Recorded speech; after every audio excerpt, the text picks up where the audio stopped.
when you're moving from place to place. Good morning, good morning, morning, good morning, morning.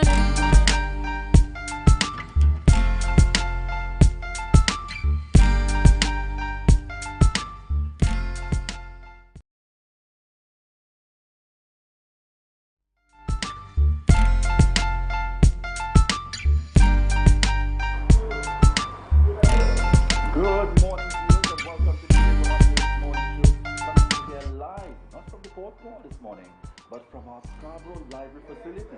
As we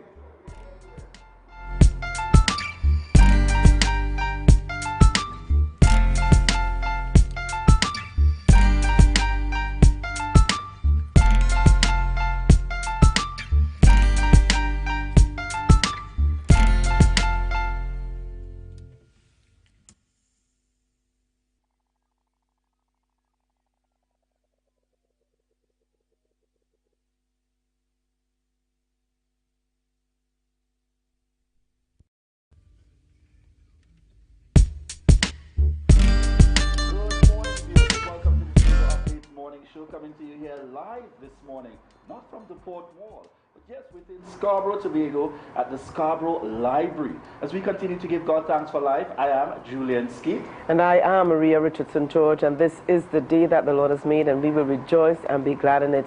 Good morning to Tobago, good morning Trinidad, those of you viewing in the Caribbean, and those of you on the live. Good morning, good morning, good morning. Julian, good morning too. Good morning. It's Thursday. It's Thursday. Julian, it's Thursday. Yes, it's Thursday. Yes, and we continue to get closer to the end of this. Yet another week that ends. Definitely. Continue to go forward. And really this morning I wanted to take the opportunity as usual to continue to encourage and to commend our young persons. Yesterday, Kaylee and Dwayne would have taken the lead. I trust that Luke is, well and ready to run again today. That's right. Out yesterday. But certainly want to extend commendations, continuing to handle and to manage the Tobago Updates morning show. Excellent and very well indeed. And to the producer, excellent work every time. All right. So at this point, we prepare to head on over to news in 90 seconds. Julian and Maria, and here is your news in 90 seconds for Thursday, 9th of February. During the dry season, the public is reminded that they cannot light fires without the necessary permits. According to the 1980 Agriculture Fire Act, anyone who wishes to start a fire other than for domestic purposes in cooking must apply for and obtain the permit. It means that persons wanting to light fires or burn trash, clear land for agricultural purposes, or light a bonfire on the beach must first possess a permit. If caught lighting an illegal fire, persons can face a fine of up to $20,000. Fire permits can be obtained at the fire station in Scarborough or in Roxborough for only $10. Additionally, political leader of the Tobago Council of the PNM, Ansel Dennis, is calling on Chief Secretary Farley Augustine to reveal the truth about the audits into Tobago's contractors hired by the previous administration. Dennis accused Augustine of bringing false information to the House in the last quarter of 2022, when the audits were not yet completed. Dennis revealed that documents indicating that the auditors were requesting additional information from a contractor to continue their investigation. The political leader also questioned why it was taking more than a year to conduct the audit when they should be completed within months. And finally, opposition and independent senators raised concerns over the Ministry of National Security being granted the power to approve firearm license for protection officers and citizens. Additionally, they flagged a clause in the Firearm Users Bill to extend the FUL beyond 3 years. National Security Minister Fitzgerald Hines explained that the bill would allow police officers and prisons officers to change the chance to arm themselves for their protection while they're off duty. However, opposition and independent senators urge Hines to not abuse this power. The amendment to the Firearm Users Bill was passed early on Wednesday morning, and that was your news in 90 seconds. Back to you, Julian and Ria. Yes, welcome back, viewers, to the Tobago Updates morning show. Thank you very much there, Chanel, bringing to us the news. Where we continue to see the interesting developments.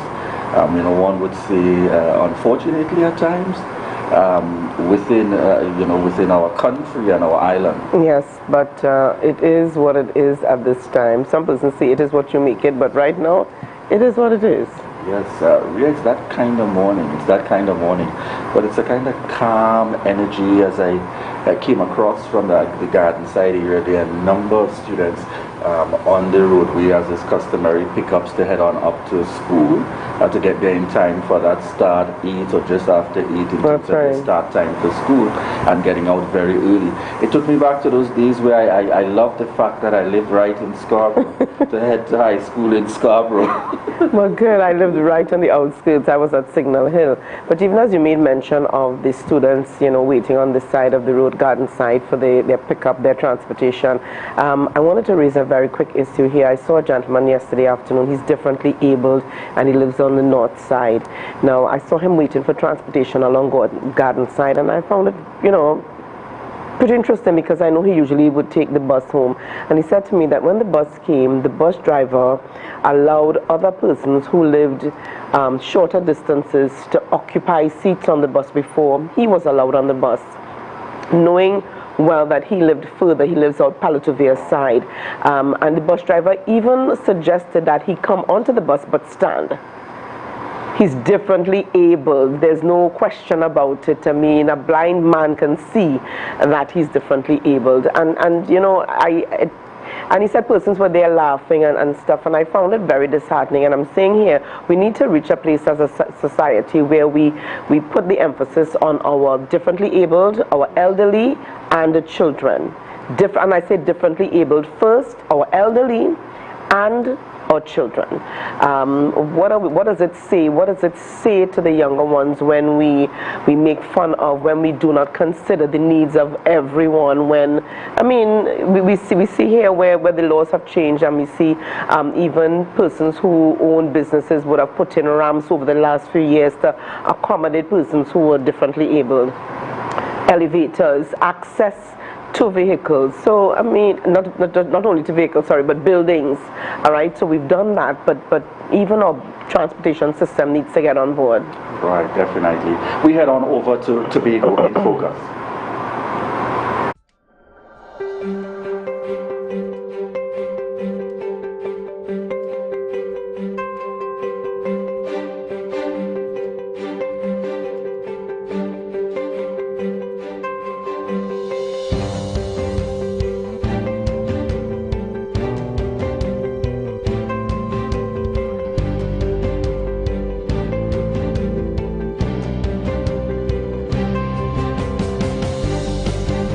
While some persons are aware of various skills they may possess, many are still in search of what they are truly good at. The Division of Community Development, Youth Development and Sport is currently offering vocational skills training throughout Tobago. Well, the Vocational Skills Training Program is one of the flagship programs coming out of the Division of Community Development, Youth Development and Sport, more so out of the Department of Community Development. This training program is used as a tool to promote lifelong learning. It's also used to empower persons as well as to engage in community development. Right? These programs are offered annually. They basically take place during all our community facilities, community centers, as well as our multipurpose facilities. The classes are being offered to both males and females on various days, but all from 5 p.m. to 8 p.m. Among some of the classes being offered is plumbing, tiling, masonry, upholstery, cosmetology, and garment making.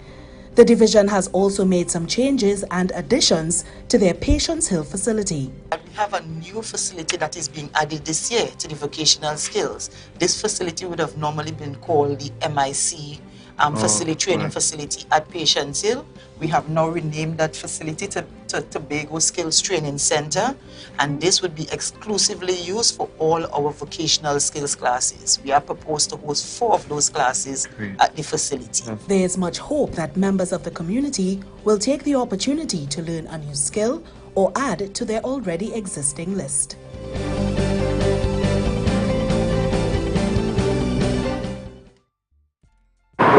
It's 7:11 a.m. here on the Tobago Updates morning show, and welcome back, viewers.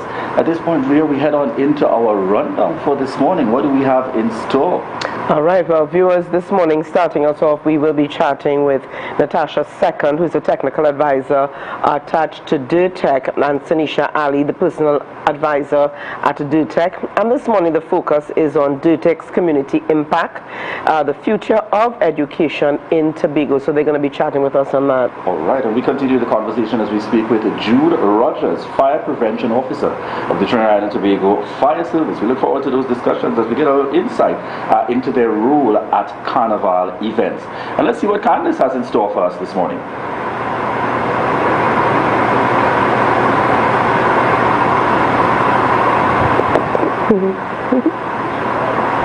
Welcome back to the Tobago Updates morning show. I am Candace Jackson for Out and About in Tobago, where we are going around and we are showing you some of the things that you can see and do in Tobago. Now, many times when people come to Tobago, they feel like, where can we find art? Where can we see, some of the beautiful art pieces that are created by people here in Tobago? Well, guess what? There is a spot that you can go. It's called the Tobago Art Gallery here in Lowlands. That's where I am right now. And I am going to show you our birthday celebrations this morning. Where do you have that list with you ready and gearing for our birthday celebrations this morning? Oh, yes, we do, Julian. Yes, we do. Yes, our birthday lineup this morning. And this morning we get started with Stacia Skeet. So we got those photos up on screen. Stacia Skeet, I want to wish you a happy birthday. That's my cousin out there in Buku celebrating today. I trust that you enjoy your birthday celebrations. Trust that she has a great one. Yes, indeed. And then I continue, this is my aunt out there, Dr. Maria Gremley Saunders, wishing you a happy birthday. I know she spent most of her time focused on education, studies, making a difference, out there in the United States. And therefore I want to take this opportunity to really wish you a happy birthday and God's continued blessings.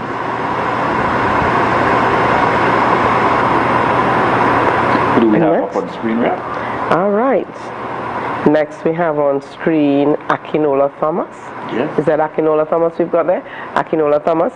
We love going out to you today, Akinola. Trust that you have a great one. Happy birthday to you from all of us here at Tobago Updates.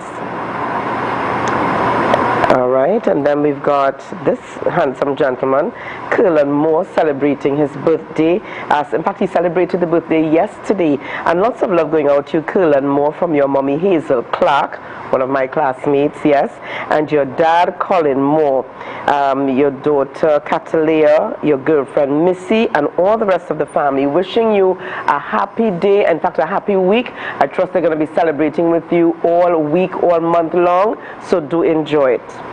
All right, our birthday lineup there for this morning. I hope we didn't miss anyone at all. Oh, just before we go, Curlin, as well as your brothers, Damari and Darion. Yeah, we got to put those boys in, right? So have a great one from all of the family. It's the family connection. And I'm hoping we can get up on screen the image in relation to the Tobago Youth Council. And I really want to send out commendations to the Tobago Youth Council. Would have held their elections yesterday. We are impressive, very impressive at that, and I hope that we're going to have them on. We'll probably have them on Youth Wednesday. We're going to have them on the lineup for the Tobago Updates morning show as we speak to the transitioning, and democracy is well and alive. Yesterday they would have hosted their elections for the Tobago Youth Council. Janae Campbell, now the outgoing president, and to state congratulations to the incoming president, Darian Mitchell.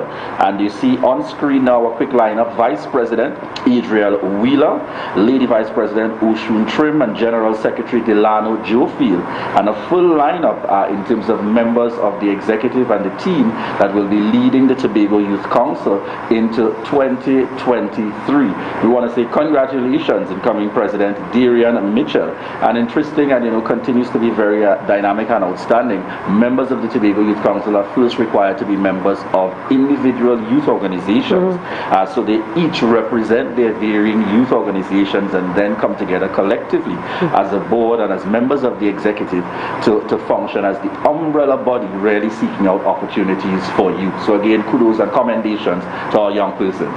Always. And Julian, we know that your heart you always wear your heart on your sleeves when it comes to young persons. We understand that. We know that if it's one person who is promoting and in favor and stands with our young persons in Tobago, that's your guy Julian Skeet. That's your boy Julian Skeet right there. Yes, indeed. All right. So, folks, we want to thank you so much for the continued love and support. And more importantly, we thank you for continuing to choose the Tobago Updates morning show. At this point, we prepare to head on out. We want to thank each and every one of you connecting with us via TV, those of you listening in on the radio, and also those of you joining us online. We want to remind you that this is your opportunity to share the live, share the live, share the live.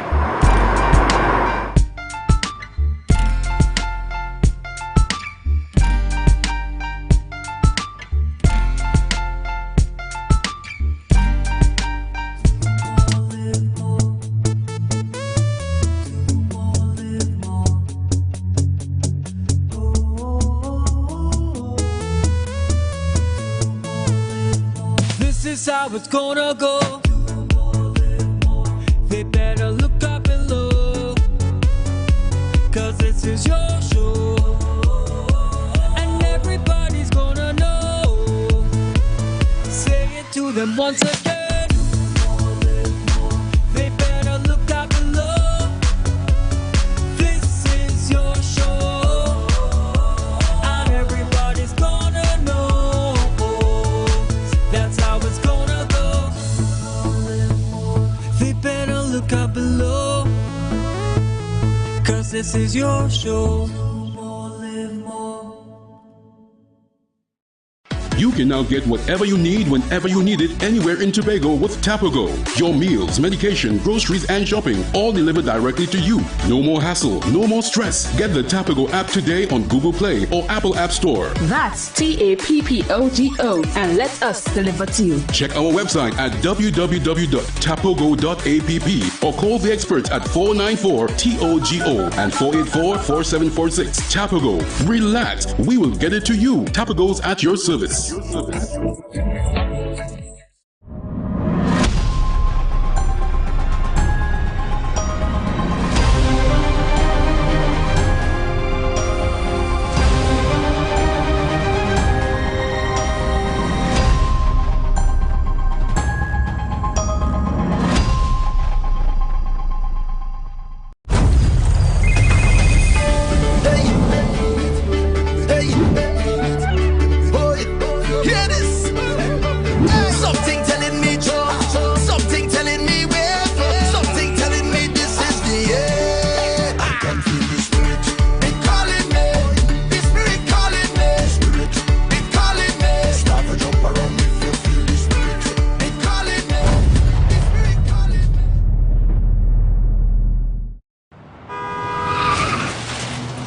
Everybody only worrying. Never ever worry. Don't mind how things looking hard. I tell them never ever worry. If your nice can't get damaged bad. I tell them never ever worry. What I'm saying is true. So just consider Tatil is always right here for you. I tell them never ever worry. Don't mind if life make you sad. I tell them never ever worry. If your house get flooded out real bad. I tell them never ever worry. What I'm saying is true. So just consider Tatil is always right here for you. I tell them never ever worry. If sickness catch you off guard. I tell them never ever worry. If times fall on you real hard. I tell them never ever worry. What I'm saying is true. So just consider Tatil will always be here for you. Never worry about a thing. Tatil, where people are people. You know what I mean.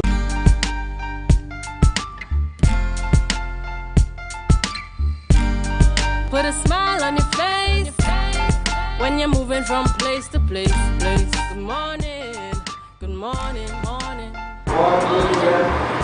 Good morning, viewers. It is 7:21 a.m. and welcome back to the Tobago Updates morning show, coming to you here live from the Scarborough Library. Yes, we're mixing it up. We're on the outside this morning. Well, somewhat inside, but on the outside nonetheless. I want to take this opportunity this morning to certainly highlight and to recognize our sponsor here this morning, shirt outfit courtesy Checkpoint, and that's Checkpoint located at Upper Main Street in Scarborough. And remember, I always indicate to you when you head on into Checkpoint, it's not just about a visit and pick up clothes. really it's much more than that. It's about an experience really seeking to ensure that customers and clients and those visiting get what they require for every possible occasion. So remember to check Checkpoint, located at Upper Main Street in Scarborough, 639-5148. All right, and we want to head on to the live for a quick birthday shout out. And this shout out is going out to Leonora Martinez, and this is coming from Maria Mars, one of our viewers on the live this morning. Her mom is celebrating her 76th birthday, so we want to say happy birthday to you, Leonora Martinez, celebrating today, coming from your daughter and the entire Tobago Updates family. All right, viewers, at this point we prepare to head on into our discussions as we speak DIRTEC. For those of you who are not yet familiar with the term, the Division of Education, Research and Technology. And this morning we have on set with us Natasha Second, Technical Advisor, DIRTEC, and Sanisha Ali joining us on set, Personal Advisor. Good morning and welcome. Good morning. Thank you. All right, so as we get started with the conversation this morning, naturally, within our atmosphere, it's probably been just about a year, the operations of a new administration, and many have been saying, we've taken a lot of time and we want to know where we are going. So we got the conversation started, and I'll throw the heavy question on you first. Natasha, tell us a little bit about plans in relation to the strategic direction for the Division of Education, Research and Technology. Yes, well, it's always a pleasure to represent the Division of Education, Research and Technology and to update the people about what good works we are doing in the education sector and how we are spending the public funds to advance our quality of our education system.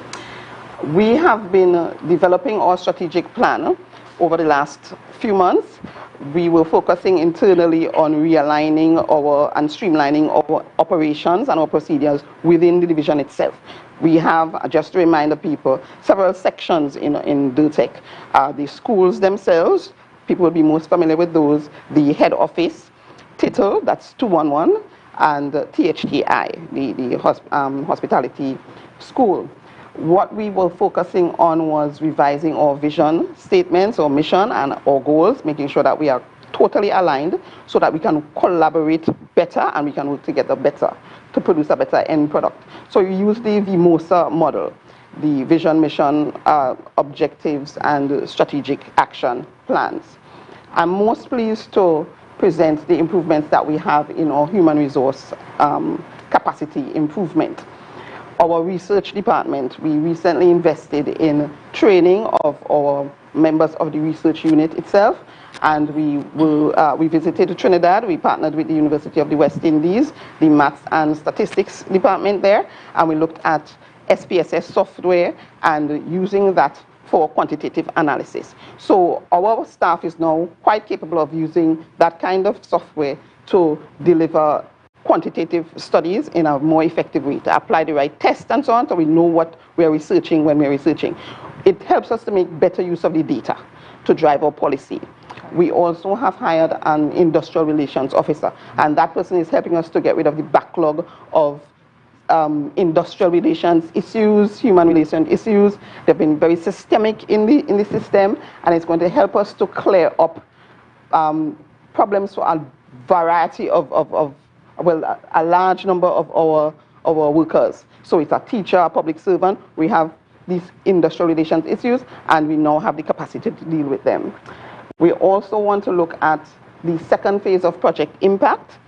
That began as a remedial program, but we're very happy to say that in the July-August period, we're going to be doing both the remedial and the accelerated program. So we want to invite teachers to get excited and apply to tutor, and parents to get involved, get their children involved, bring them out, so that we can overall improve the quality of our education from the early childhood all the way up to secondary.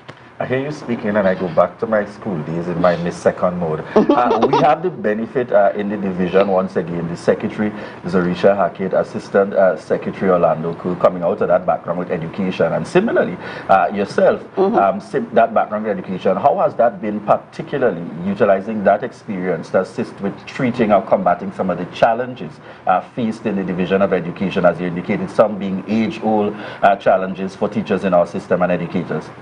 We understand the issues because we were, on the ground, so to speak, in the trenches. So we understand sometimes the power distance between working in a classroom and creating policy. So we have brought that reality to the division space, and there's greater compassion for the everyday worker.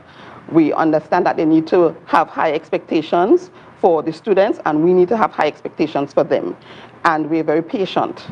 We understand the importance of investing time if you really want to see improvement in the system. Education and educational improvement is not a sprint. You know, it is a marathon. You have to have commitment, you have to have patience, and that is what we brought to the table. I want to make reference to the amount of money that Trinidad is spending on their remedial program. They just invested $50 million in their system, which would involve employing teachers, employing social workers, etc. And we must not shy away from investing heavily in our curriculum development. I know we spend a lot on infrastructure, but we have to invest more in the actual business of teaching and learning. We mustn't shy away from it. So one of the committees that we are creating to help us to do that is our strategic financial planning committee. We only get X amount of money from the Trinidad budget, so we have to stretch that, we have to streamline, we have to align, we have to ensure we don't have wastage, but we also have to source more funds. So this committee is going to create a holistic budget, a realistic budget, and we're going to source additional funds. We're not going to allow what we get or when we get it from Trinidad to hold back our product in Tobago, because as we see in Trinidad, heavy investment is being made in the sector. Very, very interesting perspective. I hear you talk curriculum development, and I'm sure Kushal Cornwall is happy out there, because once you talk investing more in that area, I know Mr. Cornwall is a strong advocate in that area. Sanisha, tell us, we see DTech, generally the core areas being education, research, and technology. But there's this particular initiative upcoming that I'd like you to give us a little insight into, the DTech Community Impact. What is this about? So, the community impact is that leg of impact, the program that is currently being run in the schools, that will be extended to the community. So it is an intervention strategy that we have to help the community to develop educationally. So while we're focusing on giving the students at school the right tools, the right resources, there are adults in the community who are crying out, here is what, I would like to have my maths and English, and it may not be for a job, but just to be in the conversation with their child or ward, helping them with their homework, you know, being part of that development process with them. So we have persons interested in doing the maths and English at the CSEC level, and some for actually a job, you know, and we have that group of persons who are also interested in becoming computer literate, and you know, especially coming out of the pandemic, you know, everybody had to go online, and you know, you can't access certain governmental services, you can't make a booking online, it's just very overwhelming to some of the adults. So there was an awareness with the technology. So there is this part of community impact. While we focus on maths and English, we want to focus as well on the literacy aspect, and that literacy aspect will have some literacy, some numeracy, and the computer literacy, just helping adults to become more functionally literate, you know, being able to access certain grants or services that they are eligible for, but they are unable to actually do the sign up and the write up, you know. So we have that aspect of the community impact program that we would like to target that group. And then there's another group of the adults in the community who would really like to get on board with a trade. And it may just be for a hobby, but it may have some entrepreneurial interests there as well. So they would like to get on board with some kind of trade or skill. And so at this point, for that program, we are actually collaborating with the Division of Community Development, Youth Development and Sport, because they has had these programs roll out in the community for a while, the skill programs. So instead of reinventing the wheel and have this division doing the same thing that the other division is doing, and money is running here for the same programs there, we decided to collaborate, and we will have them as part of the stakeholders in that part of the initiative for community impact.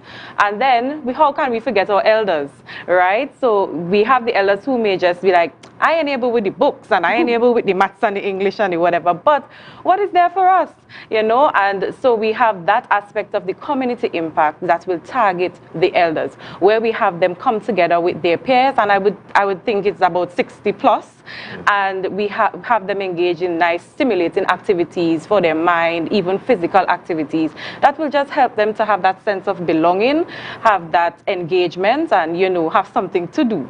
So the community impact is really for the adults. All right, so it basically runs from 18 and over. Yes. Tell us, what's the target communities, and when are you looking at getting started in terms of the rollout of community impact? Because I know Project Impact is July, August. Yeah. Tell us about when is the startup period you're looking at, and you know which communities we're going to get started with. Okay, so the startup date we're looking at is in April. So we would have had all the consultation with the different stakeholders, and we are just sorting out the schedules.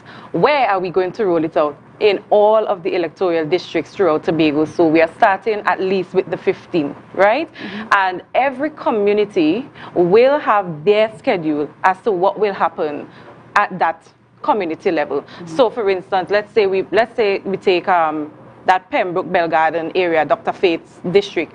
They will receive a schedule, and maybe maths will be on Monday at the multipurpose in center in Bell Garden, and then English might be at the Pembroke Community Center, then the skill will be at another. So it's really community based. Every community will have a schedule that will be targeted to them. So bringing it to them at that level will just, you know, accessible, making it easier. It's not just a class in Signal Hill that the East people will have to try to get down to.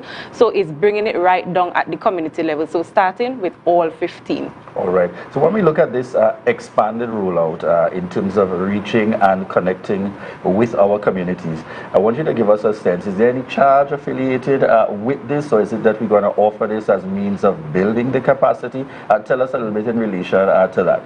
So we're actually going to be giving this as a free option for the community, right? It's been sponsored by the Division of Education, Research and Technology, along with the Division of Community Development, Youth Development and Sports. So it is a free program for students, well, for adults to engage in. All right. I want you to tell us as well, Ms. Second, with the rollout of this program, how long is it going to run for? And you know, what might be some of the factors that will be looked at in terms of assessing its success? Because sometimes we hear the challenge in the Tobago space that, yes, there are persons who need it, and it's offered, but people don't always come out. Tell us about some of the strategies to ensure that we connect with the persons in need. Right. So we want to, what we're looking at is a dual response to weaknesses in our system. So we're looking at building up our school system so that in the future we wouldn't have the vast number of persons who the only thing that they are really capable of doing is like an early morning work. They don't have the capacity to, they don't have the level of critical thinking and the level of problem solving to manage the resources well, etc. So we're doing, on the one hand, we're looking to review how we teach and how we learn in the schools, and on the other hand, we want to bring up the community, and what we want to do is to market it in such a way to the people on the ground. So the Division of Education is going to be going out into the society, going out from Charlottesville to Crown Point. We're going to be on caravans, we're going to be in consultations with the churches, the NGOs, the Youth man on the clubs. street, everybody. We're going to have to teach people the importance of building capacity. You cannot assume that everybody understands the virtue of developing themselves individually, etc. You actually have to help them to see it. So as Tanisha was saying, somebody might want to come to a literacy class without understanding that it will help them to apply for grants better on their own, rather than to have to look for nanny or cousin or auntie to help them to write out the form. Understanding that it will help us to be able to look forward to a bigger thing than just a one-time payment of an ex gratia $1,000. We want to have bigger visions. We want to have better expectations for ourselves as we move towards autonomy. So that is the language that we're going to be carrying to the people and helping people to raise their own expectations. It is a teacher who does that. It is a teacher who helps very patiently persons to understand that they could have better. Yes. Yeah? Yes. Teachers certainly responsible for that direction, grooming doctors, lawyers, persons in agriculture, you name it. Sadisha, tell us as well, for persons who may be interested in this program, when does the registration period get started, and whether there's registration open for both tutors within the various electoral districts and or persons in the electoral district to participate? Thank you. So the registration process will be advertised shortly. We are just finalizing on the schedules and where exactly what will happen in which center, because a lot of programs are out there. So they can look out for it at the end of February. And yes, we are calling on all the tutors, especially from within the community. There's that opportunity for the teachers that reside in that district to be able to help the adults within that district to elevate as well. So when the advertisement goes out, and it will be out all over the place, everybody who will be qualified in that area is welcome to apply. All right, excellent. So we can look forward to that after Carnival? Yes. All right, and we'd certainly be sure to have you all back to be able to give us a little more insight into the areas. And so will there also, is the intent to also have it accessible where persons can apply online and not just in terms of in-person applications? Yes, yes. So we are planning to have some forms at least on the Division of Education, Research and Technology's website, and hopefully they'll be able to download and have this stuff. But most likely we'll have some drop-offs at the division, even though it's available online. Excellent. Because we want to have that kind of transparency and accountability. All right, I can't have Natasha on and not speak to the issue. We've just been out of the happenings of a pandemic where we saw some challenges naturally to transition to using online learning.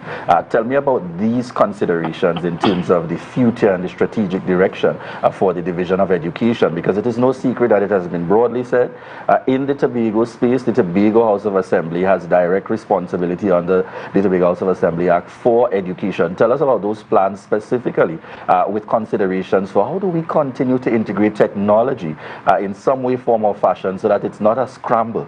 God forbid we are back in a time where we have to use it as one of those platforms for learning. So that's an interesting question. We have a whole technology focus because we have the technology department under our purview. And that technology department is going to, the capacity is going to serve all of the Tobago House of Assembly. Within the school system, we actually have formed a committee of principals, and those principals are looking at, we haven't just lost time through COVID. Post-COVID, we have had a lot of disasters, natural disaster issues, so there's been a lot of school closure. So the principals, the teachers, etc., and other stakeholders were clamoring for a way to continue education, continue quality education, even while people have to stay at home to be safe. And so the online has to be revisited. So we are designing the policies right now, and we're working together to make it all align with our regulations and so on, so that we will have that capacity. E-testing is also happening now, so we have to actually build in the capacity within the schools with the laptops, the actual devices, the internet, the greater broadband, etc. So it's something that we have to do now because CXC is requiring us to do online testing. Yes. Right? So we are very busy, the tech department in the division itself and TITO, we're working together and we're building the capacity, both with the infrastructure and the human resource development. All right. And I want you to tell us a little bit, particularly in terms of the human resource, the building out of those capacities. We're operating in a space, I know one of the new areas is research. Tell us a little bit more about that in terms of the strides made thus far, the projections for the development of that area. Right. So earlier I spoke about how we built some training capacity within the research members themselves, but we are taking on a director now. That should happen post Carnival, so that department is going to be able to focus on specific problem resolutions. What are the actual problems that we have? Sometimes you think from observation, some basic observation, that you know what the correlations are. This is causing this, or this is related to that. But we have to be more scientific in our approach and look beyond the descriptives, just the percentage of this and the percentage of that, and drive the data with actual research that is, we can use inferential statistics and we can make relations. If we can make relations, then we know what to add and what to subtract from the system. So now we're looking at building an accountability system. So it is the research department that will help us to do that. Research will also tell us how many people are out there whose kids are not in school. because we have kids who are not in school. They never were enrolled in school. How many kids are dropping out of school at the primary or the secondary level, and where are they? Where are they? And how do we get them back into some kind of formal system of education or a recognized informal system? We have, during the pandemic, we had sporadic developments of early childhood centers, because remember we had the lockdown, so you weren't legally allowed. So people just opened a little thing downstairs by the kitchen, and the children were dropped off, you know, so mommy could go and work. But we now have to know how many of those exist and be able to educate both the parents and the persons who are providing the service to come to the division, get registered, because you have legitimate and legal systems that we have to acknowledge and we have to fix to make sure that the child is getting the appropriate level of education and is well protected. So now we need to know what is out there. So we're going to actually have to send the people out there to find out what is happening in the system, and we now have the capacity to analyze the data when they come back with the data. Excellent, excellent. Sanisha, tell us a little bit about the expected outcomes in relation to community impact. Sounds great in terms of where we are heading, what we are projecting. But what are you anticipating in terms of the expected outcome that you're really working towards as a division to achieve? Well, we are anticipating great participation because the need is there. Tobagonians are actually thirsty and hungry now for that development, that personal development. And so we have a number of persons who will call. We receive calls at the division, hey, what is happening for the adults in the community? So that demand is already telling us that these programs will be filled. And we have a rigorous monitoring and evaluation team that will monitor these programs, that will be going out, you know, to do appraisals and to ensure that what we targeted to do is actually happening at the community level. So we're expecting the Tobagonians to actually be a part of it, and then from our end we are going to monitor and evaluate to ensure that we have a successful community impact program. All right, excellent. What would you want to share particularly in terms of, or what would you say are perhaps one of the outstanding achievements thus far, definitively in moving in this direction as the division, and perhaps one of the main challenges that still exist? Okay. I think facing our differences and uniting so that we have one vision, one streamlined direction, and one set of core values and one set of core goals. I think that has been a big achievement. We see units are beginning to work better with each other, and that's the only way that we can manage our resources effectively. So I think that's a really strong achievement that we've made together as the employees within this sector so far. And there is an understanding and a willingness to improve the quality of the product. Everybody has recognized that the purpose of education is student improvement. Whatever your job is, whether you're the driver, whether you're the food and nutrition provider, your purpose is to improve the individual performance of the student. The challenges would be resistance, cultural resistance. Persons who may have been comfortable with whatever the product was and comfortable with what they were getting, or with the slow pace of their lives. They don't want that charge up and that drive and that push towards improvement. So they will resist. But resistance would be futile if everybody is working together to achieve the common goal of improving the individual student performance. And what we have all been able to accept is that the difference between all those beautiful children coming in at early childhood level and somewhere at the end where so many of boys in particular end up on the streets, unemployable, with critical thinking skills that are challenging.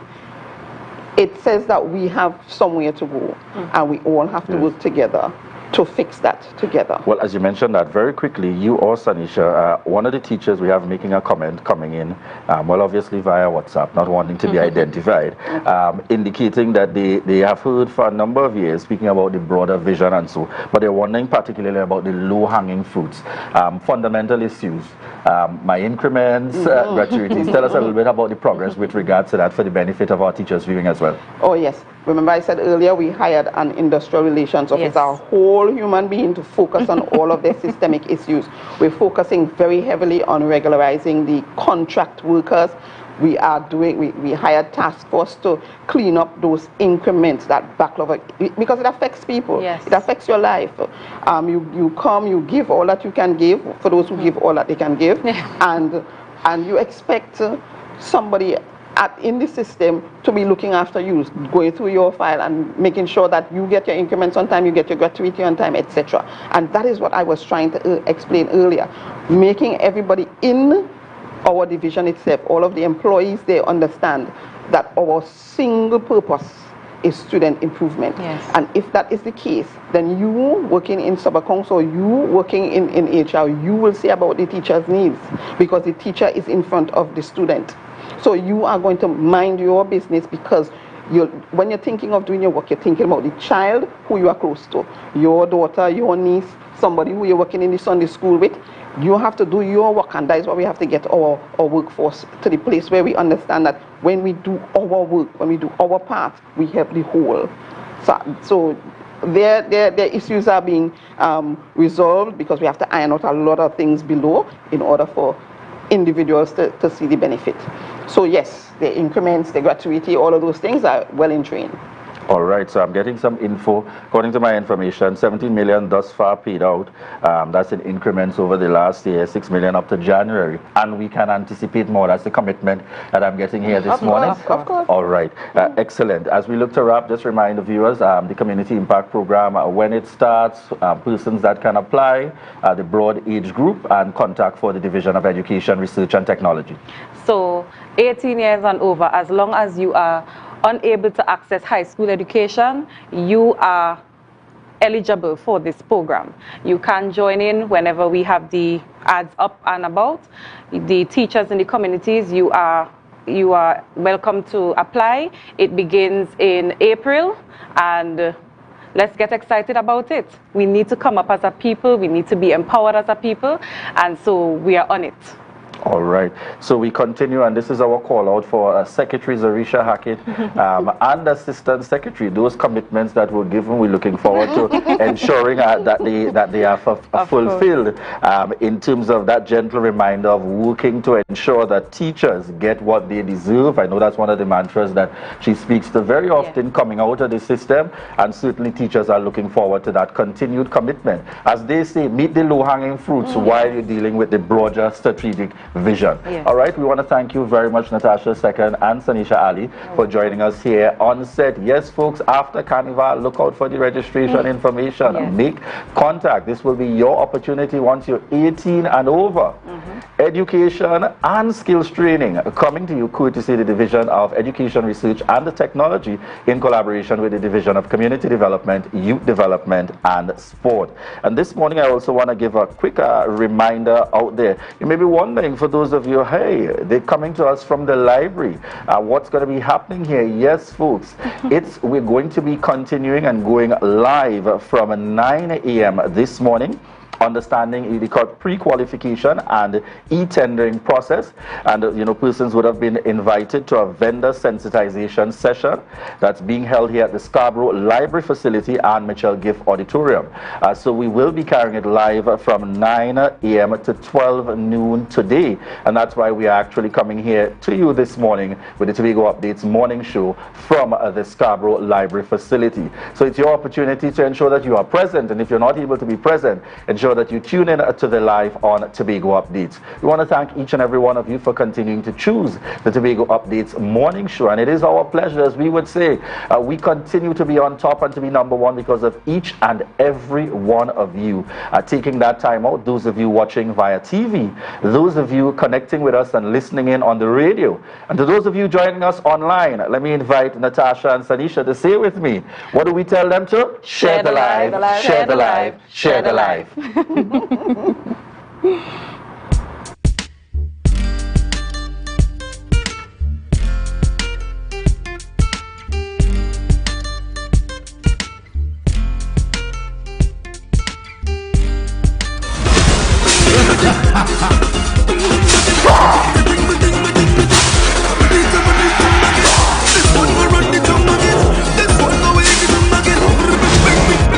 I come from a place of love. Vibes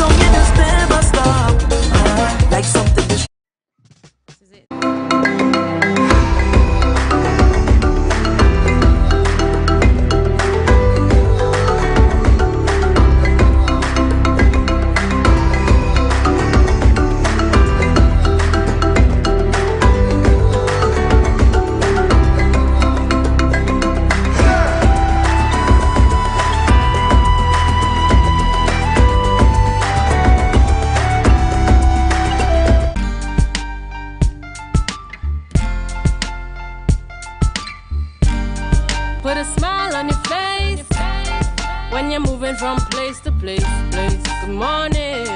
Good morning. Welcome back to the Tobago Updates Morning Show. I am Candace Jackson for Out and About in Tobago, where we are going around and we are showing you some of the things that you can see and do in Tobago. Now, many times when people come to Tobago, they feel like, you know, where can we find art? Where can we see, you know, some of the beautiful art pieces that are created by people here in Tobago? Well, guess what? There is a spot that you can go. It's called the Tobago Art Gallery here in Lowlands. That's where I am right now. And I am going to show you just what is here, because you don't, when you come here, you don't just experience art. There's a holistic experience, and we are going to get into that. But first, I need to introduce you to the man behind all of the paint, well, not all of the paintings, but the man behind the gallery itself, none other than Mr. Martin Superbill. How are you doing? I'm great, and I see you already working on a piece here. Yeah, tell me about it. Well, I'm working towards a show in Miami right now, so looking forward to that. And then what is this depicting? Well, it's our typical dancers. I'm just doing it a little different. I play with light a little bit, and it still misses a bit of the people, the more people to come in it, and there's a lot of glazing to take place and so forth. But there's a lot to see. We represent a number of different artists, and here we have Christian Williams, and we have one of our local artists, Amber Shaw, and this is Inga. Inga is not too well these days, but her dolls are beautiful regardless. So how long has this been established? The gallery has been around since 1995. Yes, so that's how much, 27, 28 years, give or take. And this is a passion of yours? It's one of them, yes. So tell me, just like explain a little bit, you know, just about your passion, you know, why do you love doing this so much? Well, it's not something that you could just explain easily. It's just that it's something that you just happen to be doing, and you gravitate to aspects of it, and you just get yourself over the years, you just got caught up in it, and it's your life, it becomes your life. And then, of course, the island being as it is, lacking in the arts a bit, so you know, you want to do things to encourage the young ones and so forth. You would understand what I mean. Of course, but I mean, you know, so what got you started, and what made you decide that, hey, let me have a space where I can display my art as well as other artists' pieces? You didn't have a choice. At the time, you're talking about 1995, it was either you did it or you didn't have a place really to put your stuff, you know. So it just happened to, because of necessity, mother of invention, yes? Yes. Do we not say that? Yeah? Certainly. So, I mean, we have quite a number of art displayed, but this is not all. Well, there's lots more upstairs, and it's round and about, so why not take a walk upstairs, see what it has? And as you're walking up, I mean, I would like to just tell me about some of the things that we are seeing. Well, of course, this is Amber Shaw again. She has these long, colorful, elongated pieces. She has her work in different parts of the island. I believe in the new hotel, there's some there. This is Kay O'Callaghan. She's another international artist, lives abroad and pursues work here. We have Hayden Joanne. He's an artist from Trinidad. He works in acrylics, and he's very popular doing portraits like of the Prime Minister, and you know, he did a lot of famous people, our famous people in Trinidad and Tobago. He's quite good at doing realistic work. Of course, this one here is Jason Ned, and Jason has more stuff round and about, like right here. Wow. So, you know, why should people come to the art gallery and experience some of these paintings for themselves? Well, it's something to do, to start with. Tobago is developing, and these are the things that encourages that type of development. And of course, when you have younger folks seeing these type of things, and they recognizing that they themselves could find employment in this industry, it adds to their knowledge, and you know, it gets to reach out to them, and they get to see the bigger picture. So this, for instance, is a good friend of mine. This is Mr. Kevin Kenny. I'm privileged to have this is hand done, nice, to detail. It's a pirogue, and there's everything, all the hooks and so forth. Real cool. you know, actual boat, you see? Yes. Yes. And then, I mean, why should people start, you know, taking some time to appreciate art? Because, you know, we're just passing through here as we're conducting the interview, but art is an experience, you know. It's not something that you just see and you move past. Correct. Keeping in mind that generally the creative world or the creative sector is always moving around us. So basically, in generally any industry, you're going to have some creative aspect to it. Even in the oil industry, you still have to put signs, design a logo for the oil industry. You could just think any industry. You know, really, you have this aspect of the creative soul, creative mind working throughout it. So generally, we all have that sense of creativity in us. What happens is that we all made differently. We all have different loves. So sometimes where we live, and because of the circumstances, it may not be something accessible. So having it accessible makes it easy for one to see and look forward to. Whereas if you don't know, you just don't know. It's simple as that. And it goes for anything. There are lots of things happening. I don't know how to make a cell phone. Right. So and there are people in where is it? Taiwan. Is Taiwan? Yes. They're fighting over now. They are professionals making all these little tiny little things that running all our phones and our cameras. So for us to reach to that level, there's a sense of creativity that we have to employ in our minds to start thinking on that level where we do it big, so before we can bring it down very minute. And then all of these pieces displayed here are for sale as well. Most of them. Some things here are heirlooms. Like this, for instance. That's what I'm trying to say. A lease. It is a lease for the slaves in this area, over 200 years old. It's written on lambskin. Wow. So, you know, there's some. Don't ask me how I got it. Sometimes some things come into your hand. This, for instance, a gentleman donated this to the gallery. We have to get it framed properly. He was one of the, gosh, Edwin, was it? Edwin, gosh, I can't remember this. Edwin Roberts. On the relay team for the Olympics, and this is one that he wore on a podium somewhere, on a meeting somewhere, and he said he needed it to be able to be seen. You know, it's our legacy that we're talking about in Trinidad and Tobago, of things that we have accomplished in the world. So it's not just art alone, it's other aspects of living. The whole, you know, all this is creativity in a sense. Yes. So we here, we trying to be the little protectors. Right. But you don't just have an art studio. There's something bigger here. And like, what are you trying to do here with this established studio? Well,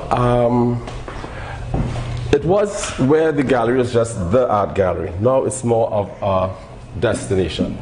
We try to add other elements to make it a little bit more interesting, a little bit more exciting.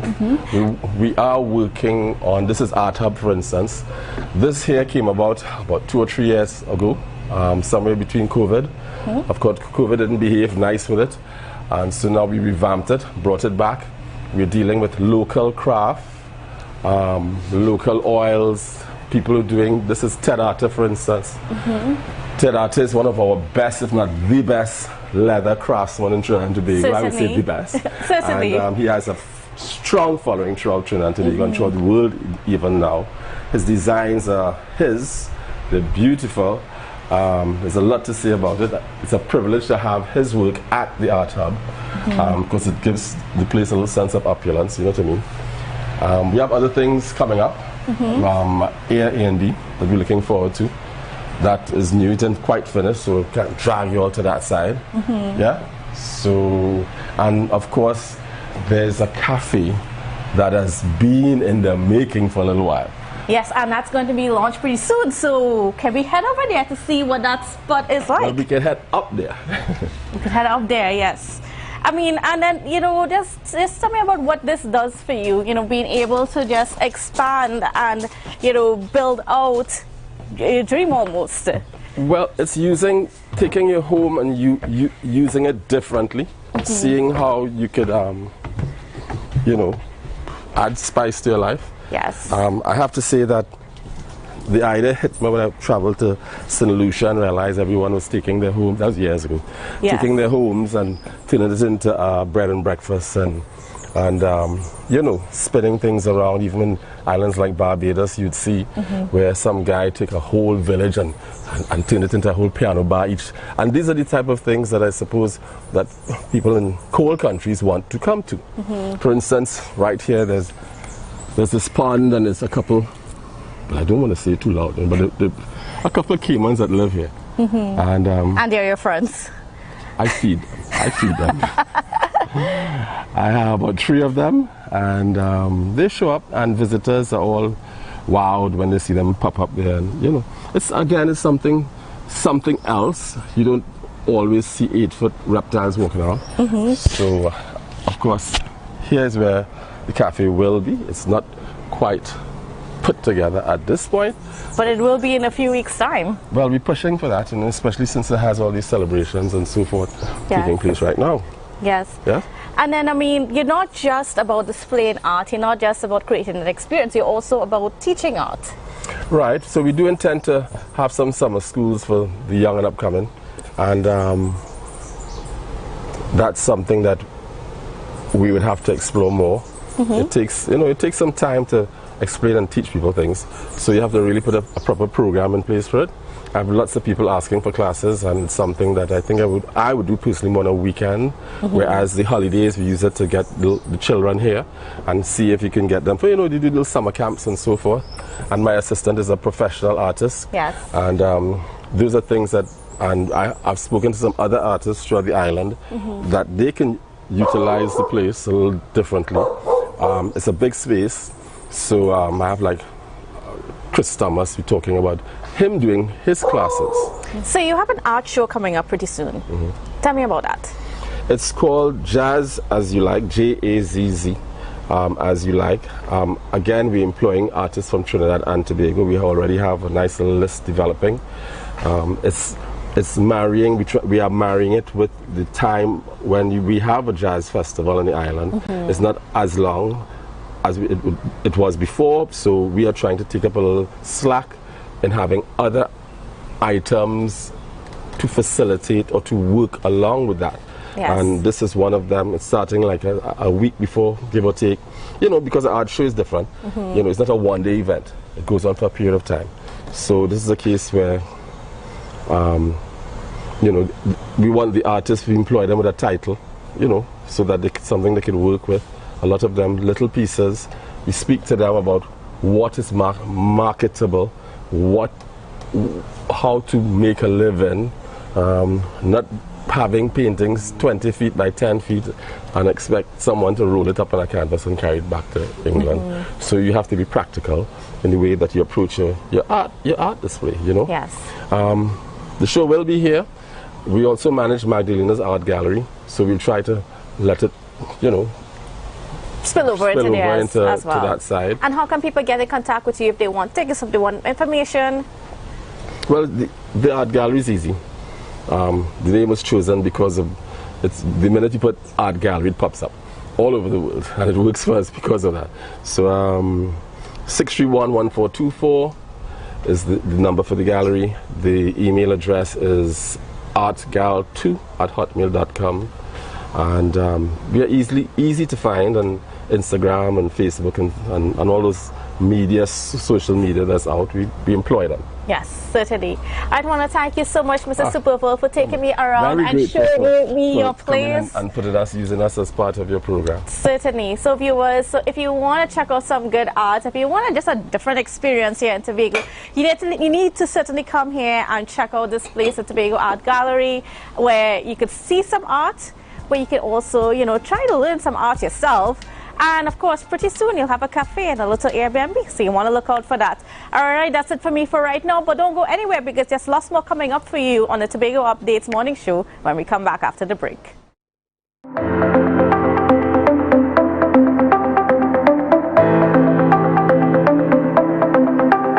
Full disclosure with the executive every Thursday at 8 p.m. only on Tobago Updates. Real questions and honest conversations with the sole aim of keeping you fully in the know. Full Disclosure with the Executive every Thursday at 8 p.m. only on Tobago Updates.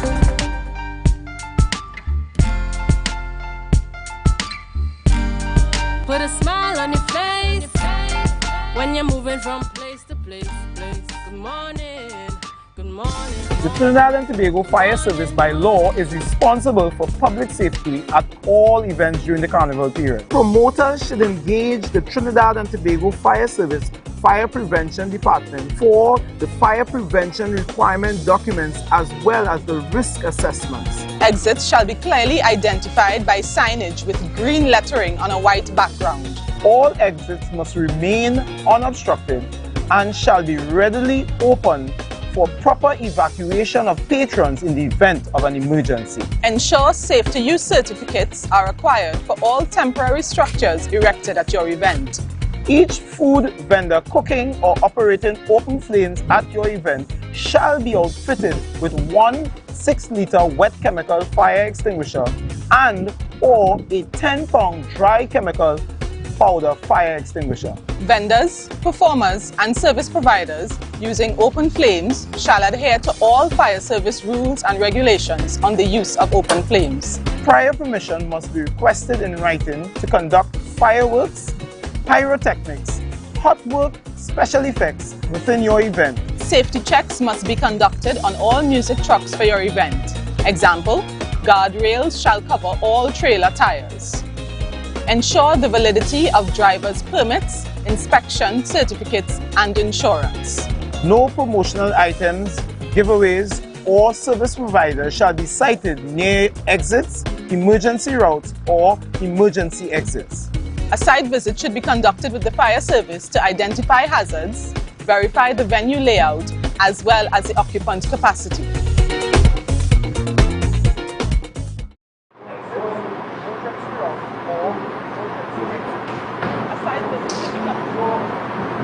Viewers, welcome back. Welcome back this morning. We are chatting this morning about patron and promoter safety. Here to chat with us, we've got Fire Prevention Officer of the Trinidad and Tobago Fire Services, Mr. Jude Rogers. Again, the focus this morning is on promoter and patron safety and the role of the TTFS at carnival events. Good morning and welcome to you. Good morning to your viewers and your listenership in Tobago and the wider viewership. It's a pleasure to be here with you all back on the island to talk about promoter and event safety. All right. Let's jump right into things. You know, a lot of persons, when we're planning events, we never consider the Trinidad and Tobago Fire Service. We don't think about you guys. And I mean, we've seen events. Unfortunately, we've seen some really unfortunate things taking place at events. But you're probably the last persons that we consider when planning an event.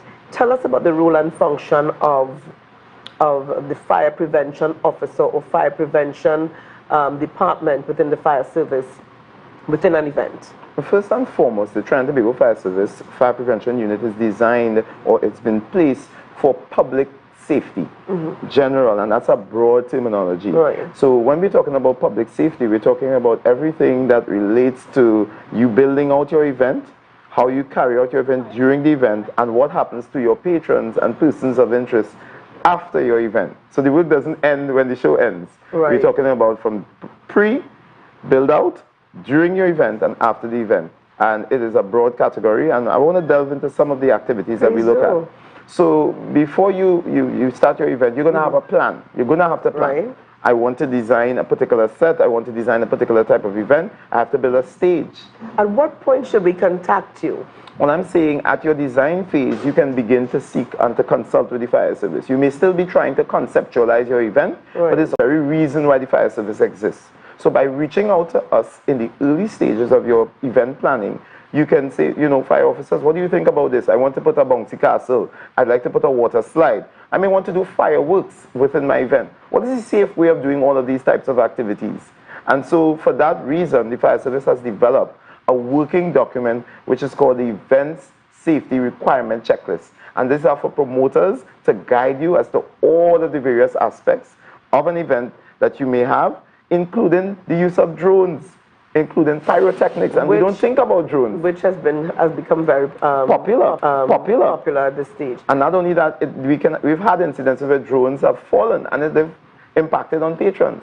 So these are things that there's a working policy as to how you can actually have it. So we're not saying no to promoters. We're not here to say to persons, no, you cannot have your event. We're saying, yes, you can have your event, but please consult with us and let's discuss the safe methods of doing your events. But I'll tell you this, what I have observed is that a lot of the situations where persons come to us very late and they go to the court, they submit their documents, and that is the only time that we know that you're having an event. 2-3 days before? No, that has to happen at least 2 weeks before. But with the myriads of events that's taken, as you know, it's Carnival. So in Port of Spain, there are hundreds of events taking place. That's correct. So the ability to do the site visits are limited. And the ability to understand the purpose of the event and what you want to achieve, we are limited. There's only so much resources. So we're saying if you come early, we're able to risk assess. And the whole idea of it is really to conduct a proper risk assessment. When you assess the risk, you can then mitigate against the risk. Okay. Let's say, for example, this building. We're coming to our viewers this morning live from the Scarborough Library, the Anne Mitchell Gift Auditorium. Let's say that I decided to host an event here. Yes. What would I need to consider? And I mean, just take a look around and definitely. Definitely. What would I need to consider before putting pen to paper to plan my event? Okay, so one of the main factors that we look at when we look at the space that you want to occupy, and fire officers will do a calculation called a density factor. The density factor determines how many persons can fit in that location safely and can be exited using the number of exits that we will prescribe. Right. That has a very important factor. In terms of, I'm sure you would have heard of nightclub fires in the other countries, not Trinidad. Russia and a number of other countries where persons are trapped in nightclubs and they were unable, because of a fire or because of some incident, to exit all of the persons in time.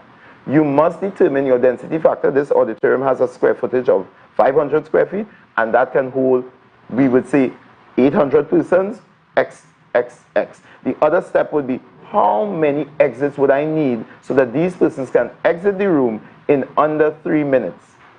It is critical that they must be able to do that.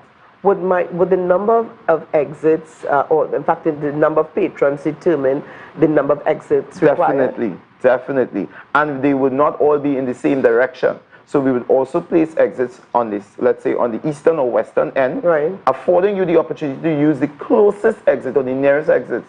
What we have observed is that promoters would like to protect their venue from persons who are trying to storm. So what they do, they lock the exits. The exits are not to be locked. They are to be manned by security and to be readily available to open with. If you have to put a key or make somebody available, you must do that. Provide the necessary resources. But it must not be that your exits are locked. And at the time of an emergency, patrons are unable to, one, identify because the exit signs are not apparent, or there is no one manning the gates, allowing you to have those gates open so that patrons can flee to their safety points, or what we call their muster points.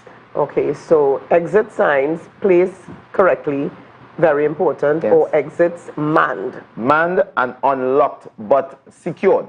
So you can secure it. All right, we may allow certain types. I don't want to speak about that because that's a security issue. Right. So we can determine that when we sit with you, what is the safe and secure way to secure your exits, but also we must determine how we can open those exits readily in the event of an emergency. We don't want to have a lock and chain on a gate and we have 5,000 persons pushing against that gate to get out. You can see the pandemonium that can take place there. Clearly. So we're also looking at having fire extinguishers on site, on the compound. That is correct. How do you determine how many extinguishers should be placed within a square footage? Okay, so let's just use a common sense approach to this situation. We know that there are particular potential hazards for ignition within an event. Those points would be your area where you cook. Right. You are using live fire. So obviously, each person or vendor must have at least a 10-pound dry powder extinguisher or a 6-liter wet chemical fire extinguisher. So one per? One per vendor. And it must be certified and it must be found to be in a working condition. That's another thing. I like when you said that, certified and found to be in a working condition. That's right. I'm sure you've visited sites and persons they would have these extinguishers. And they're expired or empty. But let me tell you. Is this the responsibility of the fire service? Is there a cost attached? So some information definitely. So what we go into the realm of when you keep an event, you apply to the court. You apply to the magistrate court in your jurisdiction. Only the magistrate court in your jurisdiction can grant a license. It's called a dancehall license and an occasional bar license for you to function, because most events have alcohol being served. That's a licensed activity. When you obtain those licenses, to obtain it, in fact, you must then you will have to write, the chief fire officer is written to, as well as the commissioner of police. Right. We must then generate a report. That very same risk assessment, we go out and we visit the intended location, we interview the promoter to find out exactly all of the activities that you so desire to have. And then we would prescribe a number of officers who are so trained to be in attendance at your venue for your event. The court now has the option to take our recommendation and run with it, which they normally do, and they would then say, these are the amount of officers that we are recommending based on the advice of the chief fire officer.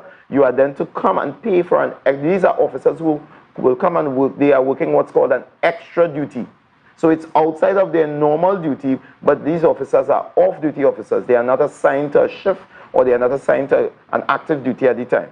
Only these officers can be assigned to an extra duty at an event, at a fete, it could be a wedding, because in some instances the public can reach out to us voluntarily. Do you have the right as a fire prevention officer, an officer attached to the Trinidad and Tobago Fire Services, to shut down an event?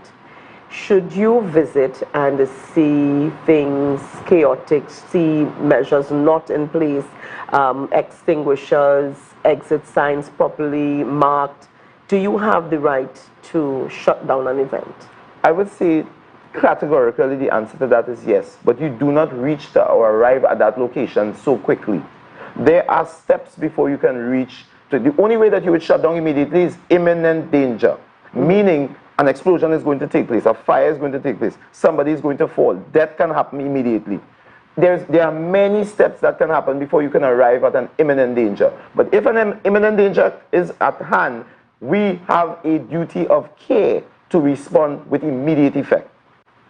And so we would go to the microphone and we would advise that this event has to be shut down. It may be temporarily until the situation has been rectified. So I don't want you to believe that the fire service is here to shut down anybody. That is not the approach of the chief fire officer. It is not the approach of the fire prevention department. Before we can reach the shutdown, there will be several warnings. There will be several attempts to mitigate. And the only time we can reach the shutdown, or the only time we will shut down, is when those warnings and admonitions have not been adhered to. Let's talk very quickly here about the role of the patron, the person attending these events. Definitely. We just purchase a ticket, we go into the party, we go into the fete. We want to have fun, we want to have a time. Right. Yeah. So we're not concerned too much about the safety, we're not looking too much at the environment. But what should we be mindful of as well? Well, definitely, patrons, some patrons are very much aware. They feel very comfortable when they see fire officers. But there are quite a bit of persons who would come there and it's a bit of, you came to free up, you didn't come to work. You came to enjoy yourself. And so I would say to any patron, be very wary of any event that you go into and you notice the gates are locked. You notice that you cannot determine where the bathrooms are. You cannot determine where the exits are. Something is wrong. And so you must be looking out for your own safety. Therefore, you are going to be looking to see if there are officers outside, there are exit signs and clearly marked, you're seeing emergency exit signs, and that, those are the basic things that you are looking for. I also look at the width of the aisles that I enter, and I'm trying to determine if there's an emergency, how am I going to get back out of this venue? Is there an emergency exit towards making the carnival a wonderful experience for our guests who come here? So the fire service is part of it. The promoter is part of that activity. The patrons, and they giving cognizance and listening to when a fire officers say, could you please remove yourself from near the exit? You cannot accumulate near the exit and wait for your friends as a patron. You have to go down into the venue and keep our exits clear. You've seen a thing or two. I've seen it happen before. You've seen a thing or two. How can persons contact? In fact, who should they contact? All right, so definitely I'm asking you all to reach out to the Fire Prevention Department, and that is fpadmin@gov.tt, fpadmin@gov.tt, and reach out to your various fire prevention departments. We're located in Scarborough Fire Station. We are located in the Port of Spain Ryson Road Fire Station, the Shoguanas Fire Station, and Monrepo Fire Station. Once you reach out to these fire, and come in and have a chat with us. We're open for business in the Trinidad and Tobago Fire Service, and we're here to offer the necessary advice and to walk you through the processes. We have checklists, we have a requirement events document, we have a pyrotechnic document, we have a vendor and fire safety documents that will guide your process. So it's standardized from Tobago to Mayaro.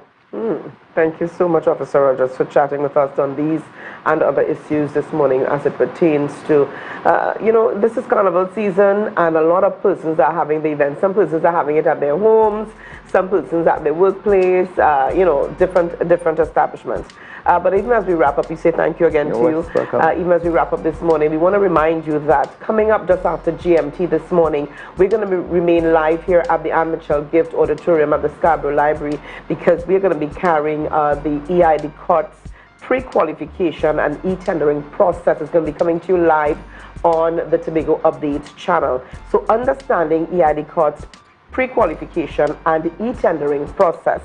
So you are invited to attend the vendor sensitization session to be held this morning. That is from 9 to 12 noon, right here at the restaurant and lounge. We're coming to you live tomorrow morning, so join us down there. Have a great day, Tobago. We'll see you tomorrow. Bye-bye. Thank you. Excellent. Never ever worry, don't mind how things looking hard. I tell them never ever worry, if you're nice can't get damaged bad. I tell them never ever worry, what I'm saying is true. So just consider, Tatil will always be here for you. Tatil, where people are people. You know what I mean.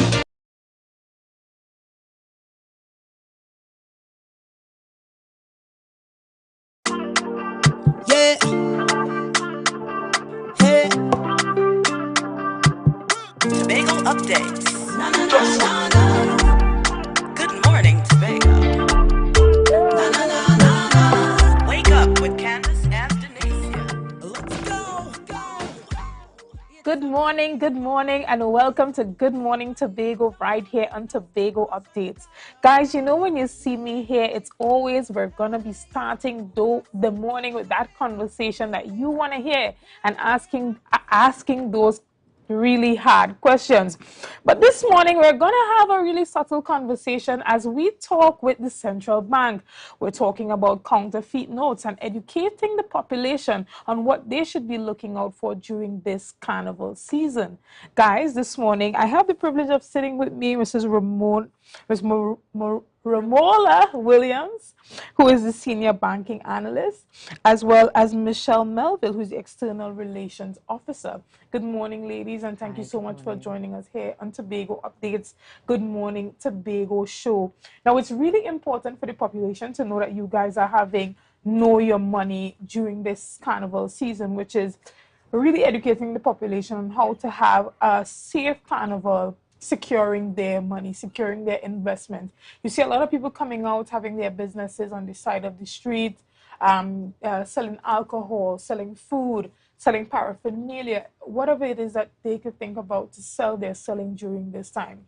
But these are often the people who are at the highest risk for receiving counterfeit notes, because they're usually bombarded by hundreds, even thousands of participants in the carnival activities, and transactions are happening very fast. Now, tell the population exactly what is this education forum about and why they should get involved. Okay, so thank you, and thank you for having us this morning. So this forum, this seminar is a collaborative effort between Central Bank and our banknote printers, De La Rue Currency. So we have Mr. Garrett Evans, who's here with us from the UK, and he will make the main presentation, And that presentation really centers around highlighting the security features of our banknotes to help you identify genuine notes. And some of these features include things like holograms, the raised print on the notes, infrared features, tactile features, hidden numerals, etc. And these features were only introduced, of course, with our suite of polymer notes. These features were not available for cotton banknotes. So hence the reason we felt the need to come out and educate the public on these new features. As you all know, these notes were first introduced in 2019 with the $100, and then we introduced the $5, the $10, and the $20 in November 2020. And finally, in February 2021, all the notes would change to polymer with the introduction of the new $50 polymer and the $1 polymer note.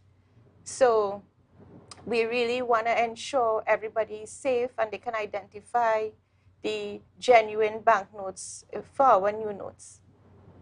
Excellent. And so, as I said during the introduction, usually you see a lot of smaller businesses or entrepreneurs being more susceptible to receiving counterfeit notes. Am I correct? And why is that?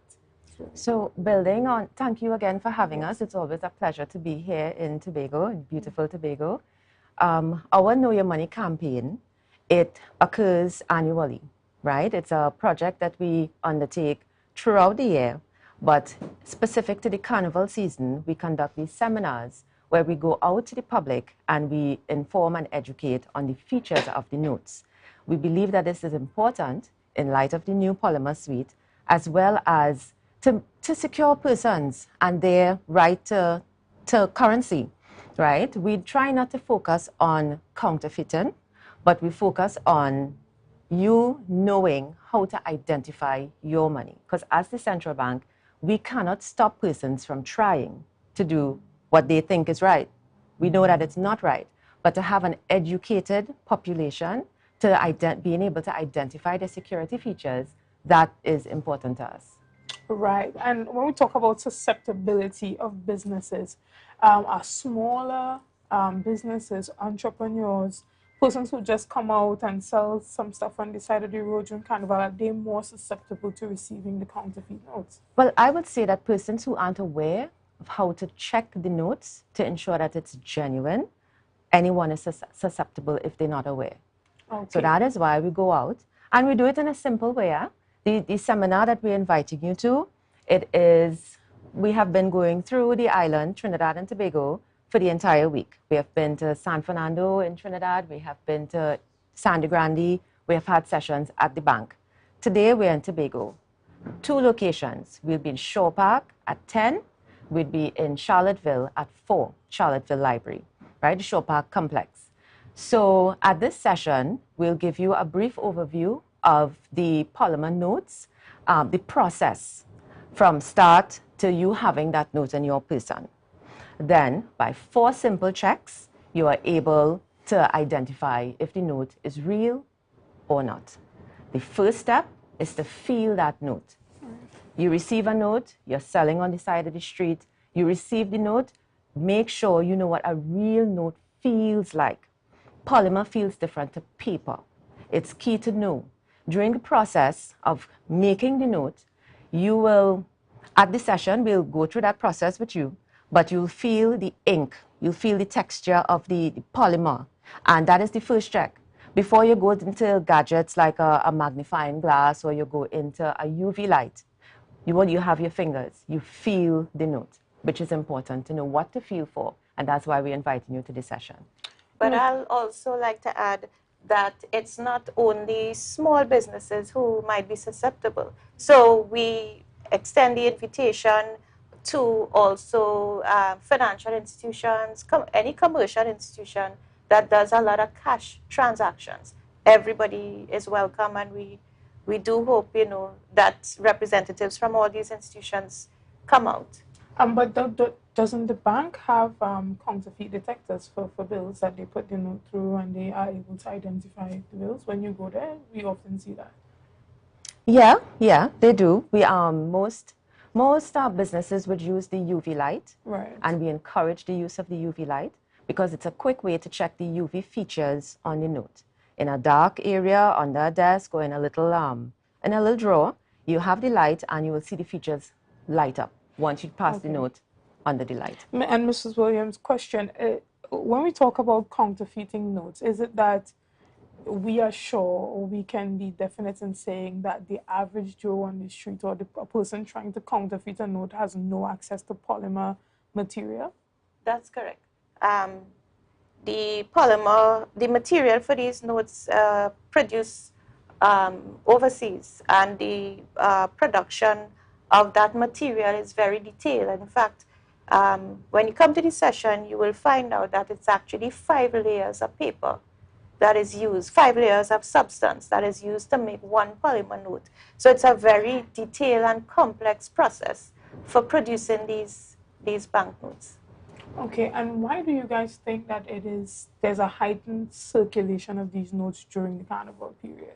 Well, Carnival is a time, because of the nature of our events, that a lot of the transactions are cash-based, because it's a lot of small value transactions, like you said, people purchasing drinks and paraphernalia. We also have a lot of visitors to our shows, and they would have to be using our cash to pay for items. So we have so many more activities, so many more parties, shows, etc. And people are out and they're doing small value transactions. And also we have a lot of small businesses who would not have access to links machines and these type of things. So it's really a lot of cash that will be circulating. And excellent. Do you think, Mrs. Melville, that foreigners are more susceptible to receiving those counterfeit notes, especially due to the fact that they may not be as familiar with the currency as the locals? What we have realized during the sessions, a lot of our public, they do not know how to identify the features in the note. So whether you're Trinidadian, Tobagoan, or a foreigner visiting for Carnival, everyone needs to know the key ways to identify the features on the notes so that you can be protected. And okay, and so outside of the sessions, outside of you guys being on the media, what other type of outreach and communication mechanisms are you guys utilizing to educate the public? Currently, we are on social media. We have an Instagram account, we have Facebook, we are on TikTok recently. We have our information on our website. So during the year, we will continually remind persons of these security tips, the tips that we are going to demonstrate during the seminar. In addition to that, if you need a quick list, a quick check of the security features, we at the Central Bank, we have an app for that. Okay. The app is called the CB Noteworthy. CB Noteworthy. It's available for download. We encourage persons to download this app so that you can, at a glance, quickly check to be reminded of what the security features on the notes are. So does the app have the capability to scan a note and say if the note is counterfeit or if it's a real note? We don't have that feature as yet. Okay, well, we look forward to possibly seeing something of that nature in the future. Now, again, remind our viewers, I see that you have the sessions being held today. Yes. One this morning at 10 a.m. at the Shore Park Cultural Complex, as well as 4 p.m. at the Charlottesville Library. That's correct. So again, you are encouraging individuals, businesses, you name it. Once you are Trinbagonian and you use cash, you should be at the session to be able to identify that. So again, before you guys, before I release you, encourage the public on why it's really important for them to participate in these sessions today, taking the opportunity. Well, it is. Like we stressed earlier on, it is important for you to know we use money, all of us, we use banknotes. It's important for you to know how to identify the security features. It's quick, it's simple, it's easy. You look, you feel, you check, you tilt. 4 easy steps to identify your banknotes. It's important we try to remind persons as well that forgery, counterfeiting, it is an offense. It is also an offense to hand over a counterfeit note, pass it on. So once you know how to identify, you would not have that note in your possession. Right, and so before we go, Mrs. Williams, Let's talk a little bit about that. You said it is an offense to have a counterfeit note in your possession, but me being a business person, not being aware and having maybe a couple $5, $20 notes that I would have gotten during an event, and I go to the bank with it, how can I really be at fault for receiving counterfeit notes? How does that work? Explain that to me. So the process we have in place, we ask persons to go to a financial institution near to them, and if you suspect it's counterfeit, they can validate whether it's counterfeit or not. And then they will take it from you. They will ask you for some details about how you came upon those notes. They will record that, and they will send those notes on to the central bank. Okay, so if one is unable to identify that any of the notes in their possession are counterfeit, and they just go and they do a deposit of $1,000, and 200 of that $1,000 are counterfeit notes, are they automatically fined for having counterfeit notes in their possession? No. Okay. We simply, the financial institution will simply ask them to fill out that form about the details, but no, because we don't expect that somebody who is into counterfeiting will try to pass the notes to a financial institution themselves. So we take the information and we record it, so we have an idea, when it was received and where it was received. Okay, and we are in 2023. These notes came out in 2021, 2022. Have we seen these particular notes being counterfeit since they've been introduced? We have had a few instances, yes, okay. Unfortunately. Excellent. Well, guys, you heard it here, so be sure to attend one of these sessions if you are able to. They're happening at Shore Park Cultural Complex this morning at 10 a.m. as well as 4 p.m. at the Charlottesville Library. You don't want to miss this. You don't want to be one of those persons who gets caught with your pants down when it comes to counterfeit currency, especially during this carnival season. So, guys, you've heard it here on Tobago Updates. Good morning, Tobago. We want to thank the Central Bank for making sure that they come on here on Tobago Updates to share the information with us, and we're always open to have the conversation, and our seats are open to you whenever it's necessary. So, again, thank you, guys, and we will be back right after this break.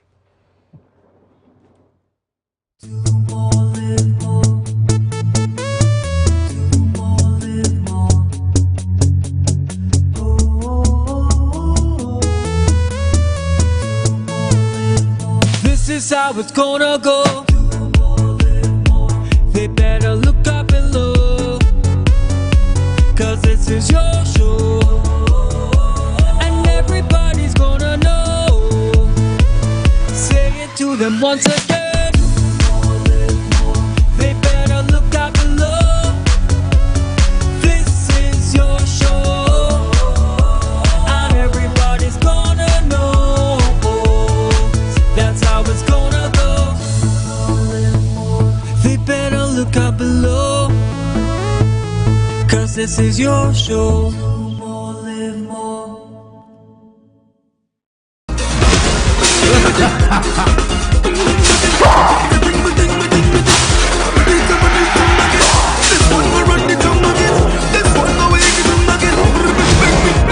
I come from a place of love. Vibes don't get us never stop. Like something is thrown away. MI4 Security Services Company is the most advanced security service in Tobago. Ask about our cash and transit service. It's safe, risk-free, reliable, and timely. We provide safe banking delivery for all business types and sizes with highly trained staff, 24/7 monitoring, coordinated emergency response, and a well-maintained fleet of armored vehicles. Contact us at 660-7723 or visit our website at www.mi4securitytt.com to sign up today. You can now get whatever you need whenever you need it anywhere in Tobago with Tapago. Your meals, medication, groceries, and shopping all delivered directly to you. No more hassle, no more stress. Get the Tapago app today on Google Play or Apple App Store. That's TAPPOGO, and let us deliver to you. Check our website at www.tapogo.app or call the experts at 494-TOGO and 484-4746. Tobago. Relax. We will get it to you. Tobago's at your service.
Again, and welcome back to Good Morning Tobago here on Tobago Updates. So if you missed our earlier interview, you would have missed the fact that we were chatting with the central bank about counterfeit notes and how to identify the security features of the real polymer notes. And during this carnival time, businesses are often susceptible to receiving counterfeit notes. And so if you were not able to view that interview, be sure to go back after and watch. And as we continue here on Tobago Updates this morning, I am speaking with Mr. Avery Seaton. Good morning, Mr. Seaton. Good morning, ma'am. Good morning. Tobago. And we are talking about soca on the island of Tobago for this February 2023 carnival. Now, there has been a lot of controversy surrounding this Tobago carnival for February. Many people thought that we weren't even going to have one, especially seeing that we just came out of the October carnival. For a number of the traditional events that one might expect to happen during this February, we haven't been hearing much about that. And one of those things that we haven't been hearing much about is Tobago Soca and to the Tobago Soca Monarch. Tell us a bit about how what is your role there and what is happening there this year. Well, I'm no stranger to soca music. I am the CEO of the new Tobago Soca Monarch. Our role is to showcase Tobago Soca artists. For many years, we have been doing it for about 5-6 years now or more. And this year, it's carnival, but no soca. Wow, interesting. So you guys have been in charge of hosting the Tobago Soca Monarch for the past 5 to 6 years. You're like me. And this has been in collaboration with the festivals department? Yes, yes. Okay, and we are seeing on a larger scale on the national level, there is no Soca Monarch happening either. And you're here this morning and you're saying that there isn't a Tobago version of the Tobago Soca Monarch happening either. Is there any correlation between there not being a national Soca Monarch and there not being a Tobago Soca Monarch? No, no. For a couple, since during the pandemic, we had decided not to hold the Soca Monarch itself, the Tobago end of Soca Monarch, within the carnival period. There are a few reasons why. One reason that we always get typing bottleneck. When you have a Soca Monarch in the carnival, national carnival, it tends to hold the artists back for the promotions to go into any other level. So we always decided not to hold the Soca Monarch within the carnival, hold outside the carnival. Because soca is not carnival. Soca music is not carnival, it's just a part of carnival. So we have decided to hold the Soca Monarch outside the carnival. That's when that came to October carnival, which also was another issue. And this year, we keeping our guns. We just keeping quiet. We watching what is going on. We developing different strategies. And I think what needed to happen in Trinidad was okay, because Trinidad Soca Monarch have been going downhill for a while. For a while, have been going downhill, and I think it's time for us to change our focus on it. It's time for us to be more innovative. And It don't have to happen Soca Monarch, it don't have to happen on a Friday.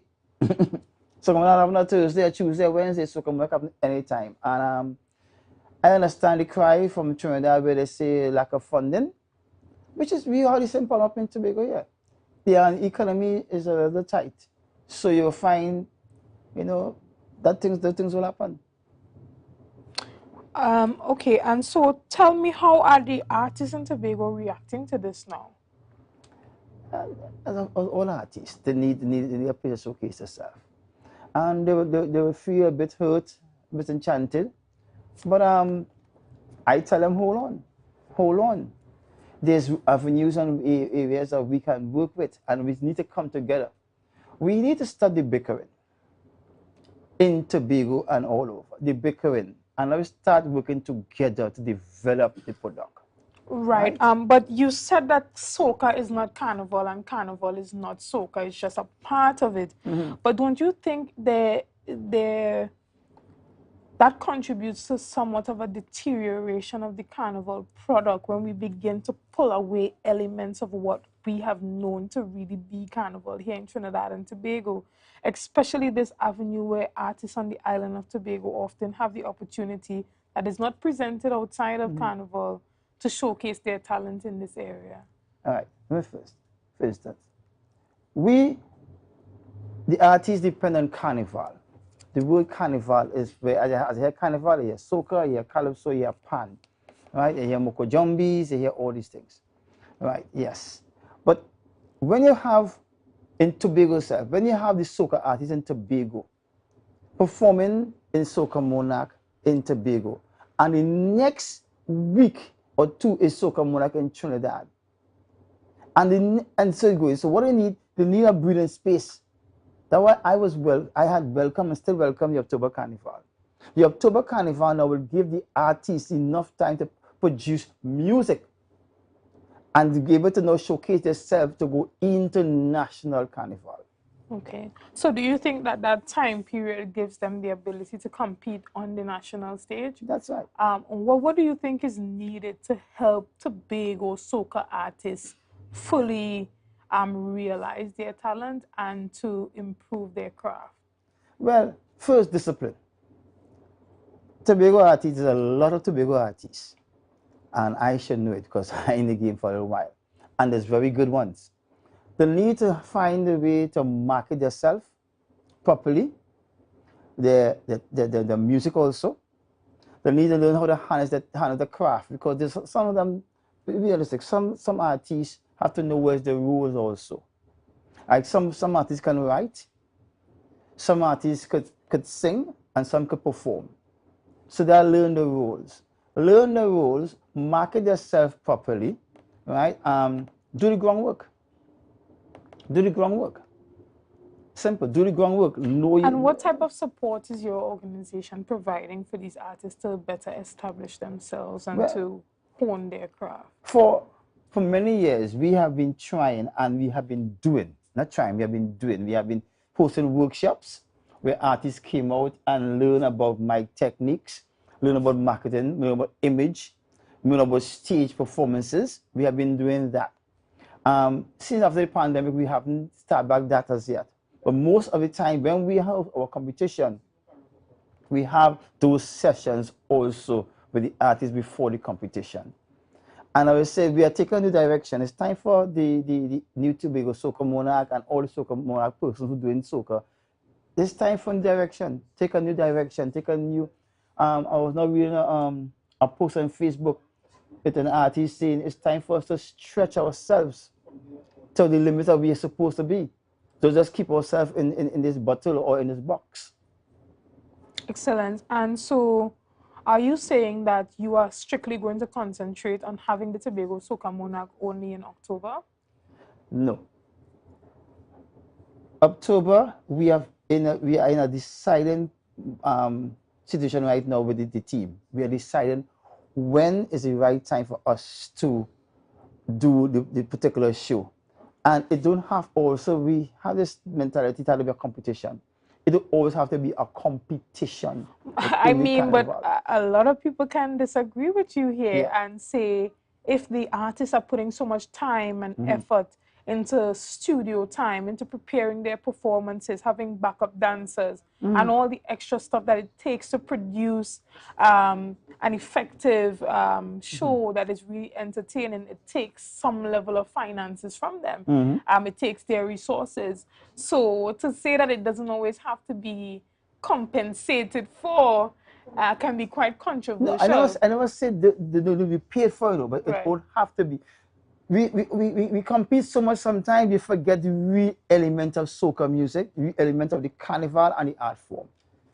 We just have this, because when you go in competition mood, trust me, when you go in competition mood, it's another level. But doesn't competition force us to improve our craft? Sometimes, and it's good. But I never said don't compete, but they don't have to always be a competition. Right. And so isn't that why there should be a greater level of advocacy towards promoters and towards the THA Mhm. to make sure that there is a certain level of inclusion of the Tobago artists so that they are given that exposure and compensation outside of when we have the competition periods? Yes, because listen, in October, I have give hats off to THE. They did a very good job with the carnival. We needed that carnival. We needed it. But what I wanted to see in it is more of Tobago artists within the carnival. That's the reason October Carnival was the key, was the right place for the artists to shine, to go internationals. How much artists you have right now in the National Carnival, in events in National Carnival? And there's a lot of Tobago artists up here. How many artists down there in Trinidad? Maybe 2 or 3. Because the reason why they was never get the opportunity to showcase themselves when they had all the lights and cameras on them. So we But need there to has make a also move. been the argument that during that carnival, Mhm. how many Tobago artists have truly put out content out there that could have competed with the national soca that was being played on the radio? A lot. Because a lot of artists I know of went to Trinidad producers because there's a problem before saying we don't have enough proper producers. But in Tobago have plenty. It have a guy called Michael Skeet, right? Electro rhythm. That was a good rhythm. To have Simba Lion, Javon Jackson music is up there. He even worked with Nigel Lewis from Tobago, the producer for, the moment he left.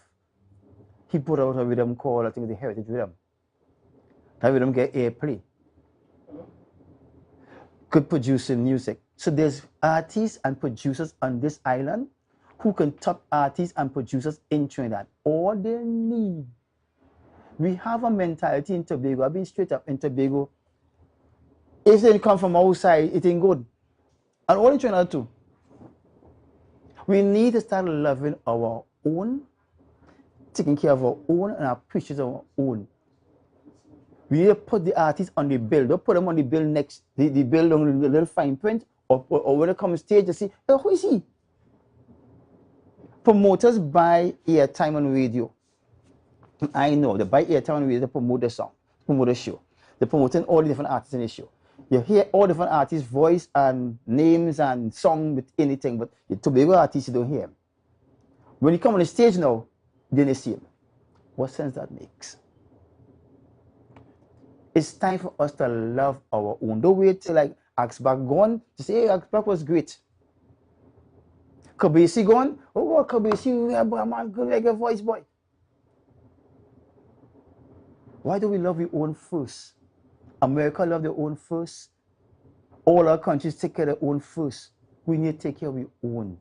Right, excellent. And before we wrap up this morning, can you tell me where do you think, or from your perspective, the perspective of your organization, where is soca going? Where is soca heading for the island of Tobago? Soca heading in a good place in the island of Tobago. There's a lot of avenues that we need to, what we right now saying now, look at the avenues where we can tap into. We need the support from the private sector also. They can't be leaning on the THA all the THA, go in the pocket all the time. No, we need support of the private sector within Tobago And I think if the private sector come together with the THA and organizations like myself, our organization, other organizations that supporting soca and calypso, we have plenty of places to go. Excellent. And how can artists reach out to your organization to receive the type of support that they want? Maybe they have music out, they're not getting the type of airplay, or they just don't know what direction to go in order to improve their craft. How can they get connected with you? Well, they can call me at 7451574. They can call us. You can tap us on Facebook and WhatsApp. New Tobago Soca Monarch. Our office is in Plymouth. All right, it's 48 Shelbourne Street, Plymouth. They can come in and talk to us anytime. We are available. And most of the artists in Tobago could tap me on Facebook. I'm very approachable. Okay, and what type of services are you offering outside of hosting the Soca Monarch? What type of support-based services are you guys offering? Offer advice. Okay. Advice how to go forward. We can't, you see, we can't hold a hand and drag you. Up to the sit down and go up. We could advise you on what to do. We can give you some contact maybe to how you could to get yourself involved with certain things. Just advice. Just advice. We can advise you in the best we can until we are ready to open the door again. But we are going to open the doors very soon. Okay, excellent. And what type of partnership currently exists between yourself and the Festivals Commission, let's just say for the upcoming October Carnival, to get artists involved? Well, we always have conversation with the Festival Commission. Festival Commission have always been a support to us. I have to say, chairman come, chairman go. Festival Commission have always been supportive to us. I cannot say nothing bad about the Festival Commission. They are always partner with us the best way they can to support us in any way with anything we're doing within the carnival or jazz or anything like that. All right, and thank you so much, Mr. Seaton, for coming and sitting with us and talking about the future of soca here on the island of Tobago. And as you would have said, there's no Soca Monarch, there's no Tobago Soca Monarch here on the island this carnival. And we're not going to see one at the national level either, so that is a bit sad for where soca is going. But maybe this is an indication that soca is evolving above just Soca Monarch. Guys, thank you so much for paying attention, and thank you for staying tuned with us here on Tobago Updates for another interactive session of Good Morning Tobago. Thank you for liking, thank you for sharing, thank you for commenting, and thank you for just being here and being involved. Guys, see you another time. I am your host, Chanel Felix, and again, Mr. Avery Seaton, thank you for being here with us, guys. Thank you very much. We're out. Morning as the passion start to rise, the energy fill the skies. I say